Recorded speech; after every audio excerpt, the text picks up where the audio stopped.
Hello students, my name is Rohit Painuly and I am from ICT virtual classroom Dehradun. कैसे हैं आप सभी? मेरे ख्याल से बहुत अच्छे होंगे, फिट होंगे, फाइन होंगे। हम बात कर रहे हैं क्लास 8th साइंस की, जिसके अंदर हमारा चैप्टर चल रहा है माइक्रो ऑर्गेनिजम्स। ठीक है, और माइक्रो ऑर्गेनिजम्स में हमने पिछले भाग में बात की थी हार्मफुल माइक्रो ऑर्गेनिजम्स की, कि किस तरीके से माइक्रो ऑर्गेनिज्म हमारे लिए हार्मफुल भी होते हैं।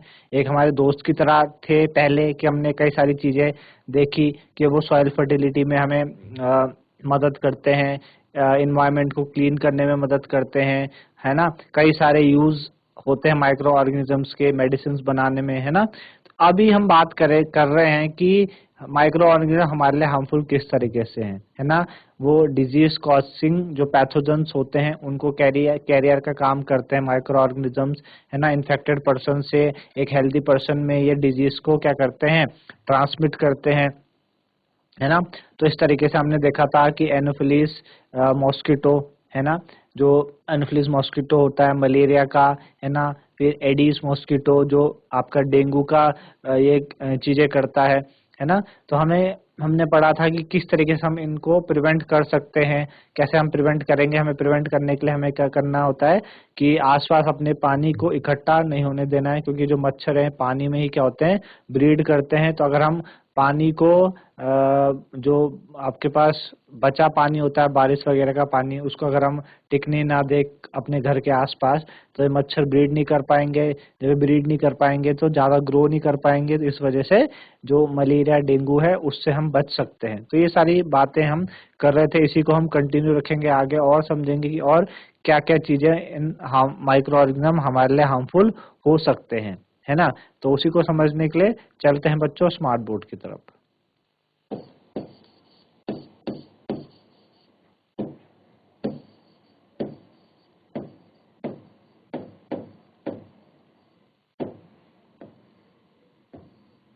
ठीक है, माइक्रो ऑर्गेनिजम्स।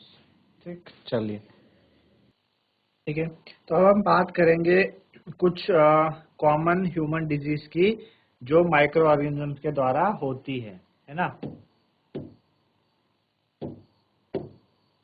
सम common human diseases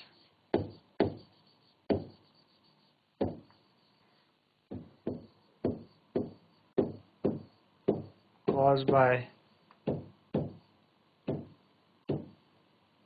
micro organisms, है ना। माइक्रो ऑर्गेनिज्म के द्वारा होने वाली कुछ कॉमन ह्यूमन डिजीजेस के बारे में हम बात करेंगे, है ना। जैसे कि आपके पास टीबी हो गया, आपके पास ट्यूबरक्लोसिस, है ना, ट्यूबरक्लोसिस हो गया। तो ट्यूबरक्लोसिस जो है ना, उसको कौन करता है, ट्रांसमिट बैक्टीरिया, बैक्टीरिया के द्वारा ट्यूबरक्लोसिस जो कॉजिंग माइक्रो ऑर्गेनिज्म में बैक्टीरिया करता है ना। मोड ऑफ ट्रांसमिशन क्या है, एयर के द्वारा ये होता है, ठीक है ना, एयर के द्वारा होता है। मीजल्स हो गया आपके पास, ठीक है। मीजल्स को जो वो है कॉजिंग माइक्रो ऑर्गेनिज्म है, वो वायरस है ना। मोड ऑफ ट्रांसमिशन कैसा है, एयर के द्वारा होता है, ठीक है। देन चिकन पॉक्स हो गया,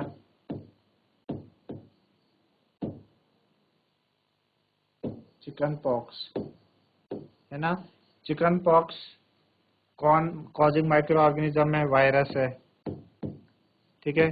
कैसे होता है, एयर के द्वारा या कांटेक्ट में आने पे, फिजिकल कांटेक्ट में आने पे, ठीक है।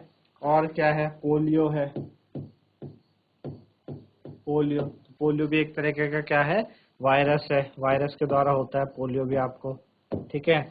कैसे होता है, एयर के कांटेक्ट में आने पे, मोड ऑफ ट्रांसमिशन एयर या वाटर, ठीक है।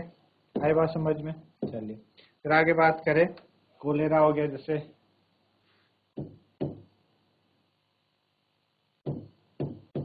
कोलेरा, है ना। तो कौन इस माइक्रो ऑर्गेनिज्म जिसको होता है, जिसके द्वारा, बैक्टीरिया के द्वारा ये होता है ना। मोड ऑफ ट्रांसमिशन किस तरीके से है, वाटर या खाने से होता है, ठीक है।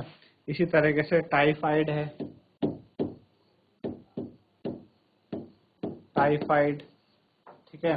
टाइफाइड आपका क्या हो गया, बैक्टीरिया के द्वारा होता है, टाइफाइड बैक्टीरिया के द्वारा होता है ना।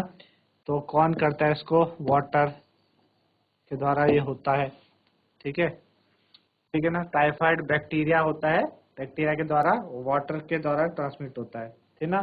फिर हेपेटाइटिस देखते हैं हम,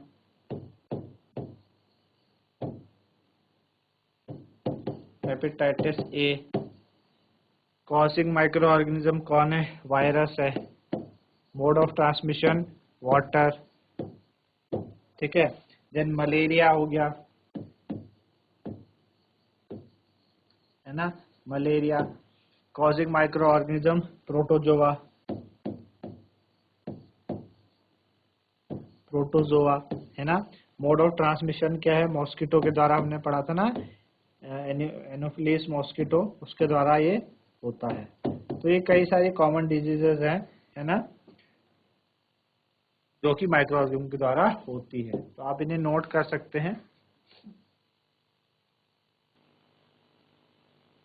चलिए, ठीक है, तो ये आपको समझ आएगा कि कौन कौन सी डिजीज इन माइक्रो ऑर्गेनिजम्स के द्वारा होती है, ठीक है। नोट सभी ने कर लिया होगा, तो आगे बढ़ते हैं। आगे हमें क्या दिया गया है कि disease causing micro organism in animals, है ना, कि एनिमल्स में किस किस तरीके से चीजें, जो बीमारियां हैं वो होती हैं। Disease causing, disease causing microorganism in animals, microorganism, disease causing microorganism in animals, in animals,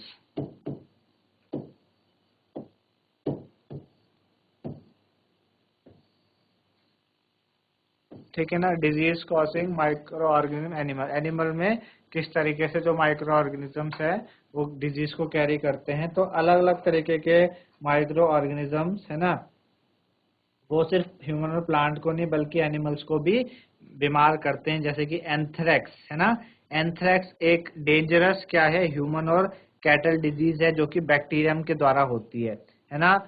तो आप देखते हैं कि जो फुट और माउथ डिजीज है कैटल की, वो भी वायरस के द्वारा होती है ना। वो भी क्या होती है बच्चों, वायरस के द्वारा होती है। तो कई सारी चीजें हैं, कई सारी डिजीज है जो इसके द्वारा होती है। जैसे कि हमने बात करी आपकी एंथ्रेक्स की, एंथ्रेक्स, है ना। तो एंथ्रेक्स क्या है, एंथ्रेक्स एक बीमारी है जो कि किसके द्वारा होती है, बैक्टीरियम के द्वारा, है ना, बैक्टीरियम के द्वारा। जनरली एंथ्रेक्स आपको किसको होती है, कैटल वगैरह को, ह्यूमंस को भी होती है ये, और कैटल वगैरह को भी ये होती है।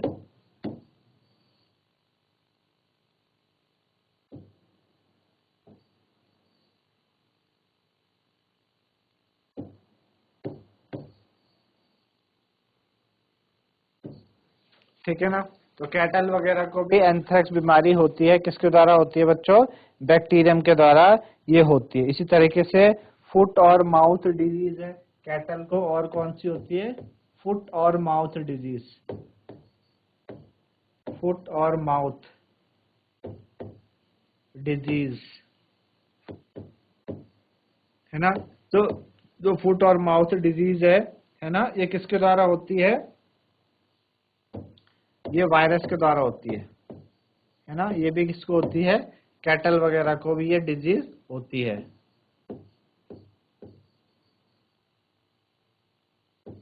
ठीक है ना, कैटल वगैरह को डिजीज होती है। चलिए, तो इसे नोट डाउन करें आप। देन हम आगे बात करेंगे कि disease causing micro organism in plants, plant में डिजीज कॉजिंग माइक्रो ऑर्गेनिजम्स होते हैं, क्या होते हैं, उनके बारे में हम समझेंगे।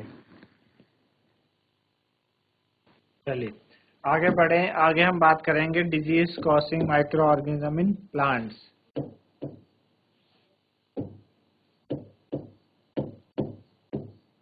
Disease causing, disease causing microorganisms disease causing micro organisms in plant, है ना।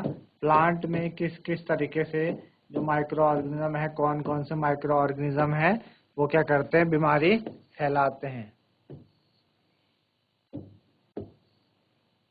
ठीक है, तो कौन कौन से अलग अलग तरीके के माइक्रो ऑर्गेनिजम्स हैं जो कि आपके, जैसे कि वीट हो गया, है ना, आपके जो वीट हो गया, आपके पास राइस हो गया, है ना, आपके पोटैटो हो गया, शुगर केन है, ऑरेंज है, एप्पल्स, अदर डिजीजेस में अदर जो प्लांट्स हैं, है ना, तो डिजीज क्या करते हैं, इनको, इन पे डिजीज होती हैं अलग अलग तरीके की, है ना। कौन कौन सी डिजीज होती है उसके बारे में हम समझेंगे।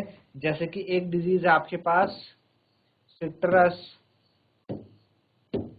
Citrus canker. क्या है, सिट्रस कैंकर। तो जो सिट्रस कैंकर होती है उसको बैक्टीरिया के द्वारा वो होती है ना। सिट्रस कैंकर बैक्टीरिया के द्वारा होती है। मोड ऑफ ट्रांसमिशन है कि किस तरीके से होती है, एयर के द्वारा, एयर के द्वारा वो फैलती है। इसी तरीके से रस्ट ऑफ व्हीट, है ना, व्हीट पे क्या लग जाता है बच्चों, रस्ट लग जाता है, जंग लग जाता है। तो रस्ट ऑफ व्हीट, कौन कैरियर है उसका, कॉजिंग माइक्रो ऑर्गेनिज्म कौन है, तो फंगी है, फंगी के द्वारा होती है ना। मोड ऑफ ट्रांसमिशन कैसा है, एयर के द्वारा या सीड्स के द्वारा, बीजों के द्वारा ये क्या होती है, फैलती है, ट्रांसमिट होती है ना। इसी तरीके से आपके पास येलो वेन, येलो वेन,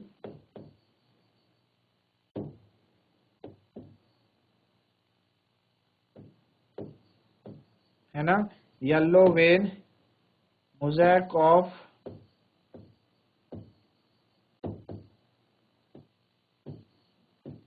भिंडी। आप देखते हैं कि भिंडी में पीला पीला पन सा आना लगता है ना, तो किसके द्वारा होती है, वायरस के द्वारा होती है वो, ठीक है ना। और कौन उसको कैरी करता है, इंसेक्ट, क्या करता है, इंसेक्ट उसको कैरियर के द्वारा, मतलब इंसेक्ट के द्वारा वो होती है। मोड ऑफ ट्रांसमिशन उसका कैसा है, इंसेक्ट है ना। तो इस तरीके से ये कई सारी डिजीजेस हैं, है ना। तो हमें क्या करना चाहिए, इनको कंट्रोल करना चाहिए, है ना, सर्टेन केमिकल्स का यूज करके जो इन माइक्रोब्स को क्या करें, मार सकें। आई बात समझ में। तो ये इस तरीके से क्या है, कई सारी माइक्रो ऑर्गेनिजम्स हैं जो क्या करते हैं, प्लांट्स को डिजीज फैलाते हैं। तो आप नोट डाउन करें इन्हें।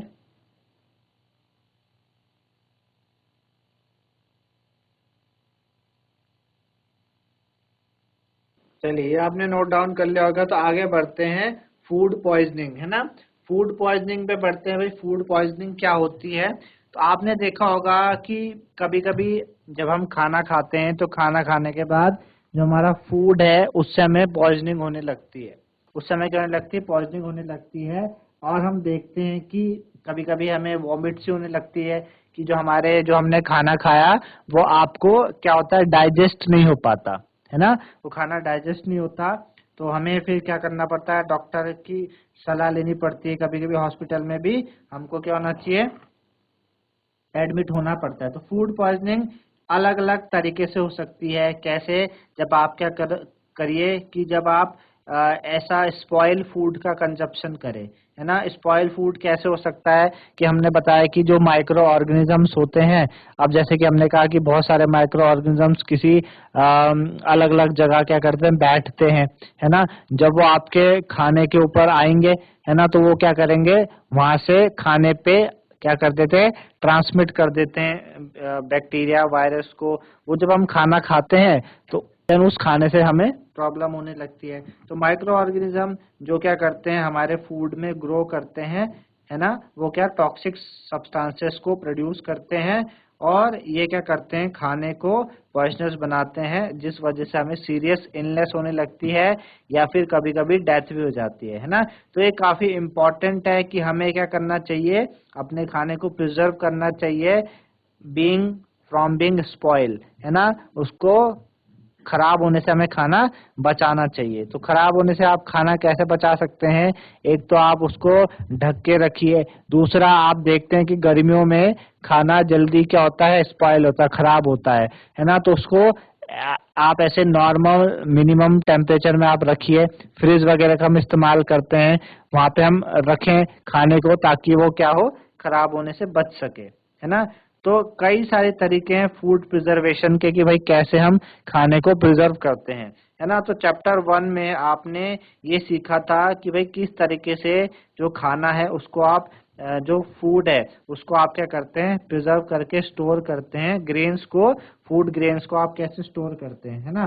तो how do we preserve cooked food at home, है ना। भाई जो अनाज है, जो आपके खेतों से अनाज उगा, है ना, वहां पे हमने 7 बातें करी थी ना कि भाई पहले हम क्या करते हैं, सॉइल को तैयार करते हैं। सॉइल को तैयार करने के बाद फिर हम क्या करते हैं, जो क्रॉप्स है उनको ग्रो करवाते हैं, है ना। देन फिर हम क्रॉप्स को ग्रो करवाने के बाद हम क्या करते हैं, उसमें फर्टिलाइजर वगैरह ऐड करते हैं। फर्टिलाइजर के बाद इरिगेशन करते हैं, इरिगेशन पानी वगैरह देते हैं। पानी देने के बाद हमने क्या करना होता है, उसको पानी देने के बाद हम क्या करते हैं, फिर उसकी जो कटाई है वो करते हैं, हार्वेस्ट करते हैं। और फाइनली हार्वेस्ट करने के बाद फिर हमारे पास हम स्टोरेज का प्रोसेस आता है। तो जिस तरीके से हम अनाज को स्टोर कर रहे हैं, उसी तरीके से हम किस तरीके से हम जो हमारा पका खाना है, कुक्ड फूड, उसको कैसे स्टोर कर पाए, है ना। तो आपने देखा कि जो अगर ब्रेड है, ब्रेड को आप थोड़ी देर के लिए खुला छोड़ दे अंडर मॉइस्ट कंडीशन, तो उसमें फंगस लगना स्टार्ट हो जाता है ना। फंगस लगता है, आपने देखा होगा, नोटिस किया होगा, क्या लगने स्टार्ट होता है, फंगस उस पे लगना स्टार्ट हो जाता है। तो जो माइक्रो ऑर्गेनिजम्स हैं वो हमारा खाना स्पॉइल करते हैं। और जो स्पॉइल फूड है ना, स्पॉइल फूड क्या करता है, बैड स्मेल को इमिट करता है, टेस्ट को वो गंदा कर देता है, उसके कलर को चेंज कर देता है। तो क्या हम कह सकते हैं स्पॉइलिंग ऑफ फूड एक केमिकल चेंज है ना। तो बिल्कुल कह सकते हैं spoiling of food chemical change है। क्यों केमिकल चेंज, आपने पढ़ा है क्लास 7 में, केमिकल चेंज क्या होते हैं कि ऐसे चेंजेस जो कि कंप्लीटली क्या हो जाते हैं, ट्रांसफॉर्म हो जाते हैं। मतलब आप उनको वापस से उन देरी ओरिजिनल पोजीशन पे आप नहीं लेके आ सकते। तो एक बार जो आपके पास खाना था, जब वो खराब हो गया, स्पॉइल हो गया, तो हमने देखा भाई उसका कलर चेंज हो गया, है ना, उसमें स्मेल आने लग गई। तो ये आपके पास देखा ना कि ये क्या है, एक तरीके का केमिकल चेंज है ना। तो इसीलिए हम कहते हैं कि भाई कुछ जो मैंगोज हैं, मैंगोज, है ना, मैंगोज जो होते हैं, है ना, जो मैंगोज वगैरह हैं, आम वगैरह हैं, अगर वो भी आप देखते हैं कि वो भी खराब होने लगते हैं, तो हमें उनको नहीं खाना चाहिए। जब वो खराब हो जाएं, सड़ जाएं, रोटन मैंगोज, हमें उन्हें खाना नहीं चाहिए। लेकिन आपके जो मैंगोज होते हैं उससे आप अचार भी बना सकते हैं, है ना। और उस अचार अगर हम बना देते हैं तो उस अचार को हम कैसे प्रिजर्व करके रखते हैं काफी समय तक। तो उसके लिए क्या है, कई सारे केमिकल मेथड्स हैं प्रिजर्वेशन के। केमिकल मेथड है और बहुत सारे ऐसे मेथड है जिससे कि हम क्या करते हैं, खाने को प्रिजर्व करके रखते हैं। जैसे कि आप सपोज जब आप अचार वगैरह बनाते हैं, तो अचार वगैरह बनाने पे हमें क्या करना होता है ना, हम प्रिजर्वेटिव्स का इस्तेमाल करते हैं। हम क्या करते हैं, प्रिजर्वेटिव डालते हैं ताकि हम उसको क्या करें, उसको बचा सके, उसको खराब होने से काफी समय तक हम क्या कर सके, उसको प्रोटेक्ट कर सके, बचा सके। तो आपने देखा है कि हम क्या करते हैं, सॉल्ट और एडिबल ऑयल्स का इस्तेमाल करते हैं घरों में, है ना। और उस वजह से हम जो माइक्रो ऑर्गेनिजम्स की ग्रोथ है उसको हम क्या करते हैं, रोकते हैं। इसलिए हम उन्हें क्या कहते हैं, प्रिजर्वेटिव्स। हम क्या करते हैं, सॉल्ट या एसिड का इस्तेमाल करते हैं प्रिजर्वेटिव्स में, है ना, ताकि हम जो माइक्रो ऑर्गेनिजम्स हैं उनको हम ग्रो करने से वहां पे बचा सके। सोडियम बेंजोएट होता है या सोडियम मेटा बाइसल्फाइट होता है, जिसका हम इस्तेमाल करते हैं क्या करने से, जिसका हम इस्तेमाल करते हैं कि भाई हम इन चीजों में डालें ताकि हमारा जो खाना है वो खराब होने से बच सके, है ना, बच सके। तो ये क्या है, कुछ कॉमन प्रिजर्वेटिव्स हैं, है ना। हम इनको जैम्स वगैरह, स्क्वैशेस वगैरह में भी हम डालते हैं, है ना। आपने देखा होगा अक्सर, जैसे कि आजकल गर्मियों का सीजन है, तो आप बुरांस का आपने काफी इस्तेमाल आप लोग कर रहे होंगे, पहाड़ों में बुरांस का हम इस्तेमाल करते हैं। तो जो बुरांस जो बनता है उसको हमें काफी समय तक क्या करना है, स्टोर करके रखना है, काफी समय तक उस समय चलाना है। तो हम क्या करते हैं, उसको चलाने के लिए हम क्या करते हैं, कुछ प्रिजर्वेटिव। अगर आपके आसपास कहीं बुरांस बनता हो या घरों में भी लोग बुरांस बनाते हैं, तो आप उनसे पता लगाइएगा कि क्या चीजें वो उस बुरांस के जूस में डालते हैं ताकि वो खराब होने से उसको बचा सके और वो काफी समय तक चल सके, है ना। तो ये कई सारे क्या है मेथड्स हैं खाने को बचाने के, है ना। ऐसे आप देखते हैं कि एक तरीका क्या है, कॉमन सॉल्ट के द्वारा प्रिजर्व करना। कॉमन सॉल्ट आपका हम प्रिजर्व यूज करते हैं, जैसे कि मीट हो गया, आपकी मछलियां होगी, फिश होगी, काफी समय तक उनको खराब ना हो उसके लिए हम डालते हैं। हम क्या करते हैं, मीट और फिश को कवर कर देते हैं ड्राई सॉल्ट से, है ना, to check the growth of bacteria, है ना। अच्छा, सॉल्टिंग और हम कहाँ करते हैं, प्रिजर्व आंवला। आंवला को प्रिजर्व करने के लिए हम क्या करते हैं, नमक डालते हैं। जो आपके कच्चे वो आम होते हैं, कच्चे आम जिनसे अचार बनाया जाता है, उसको प्रिजर्व करने के लिए हम नमक डालते हैं, है ना। आपका टामराइंड हो गया, उसको प्रिजर्व करने के लिए हम क्या करते हैं, इन चीजों का इस्तेमाल करते हैं। तो मेरे ख्याल से बात है आप लोगों को समझ में आ रही होगी कि किस तरीके से माइक्रो ऑर्गेनिजम्स के प्रभाव से चीजें खराब होती हैं और क्या तरीके हमें अपनाने चाहिए ताकि हम क्या कर सके, इन चीजों को बचा सके स्पॉइल होने से। तो इस तरीके से बच्चों आज हमने बात करी कि माइक्रो ऑर्गेनिजम्स प्लांट्स में, एनिमल्स में किस तरीके से जो डिजीजेस हैं उनको कॉज करते हैं, है ना। और भी हमने कई सारी बातें करी कि भाई इन माइक्रो ऑर्गेनिज्म हमारा जो खाना वगैरह है उसको स्पॉइल करते हैं, खराब करते हैं। तो क्या तरीके हमें अपनाने चाहिए इन चीजों को बचाने के लिए, है ना। तो आज के लिए इतना ही था। धन्यवाद। Have a nice day.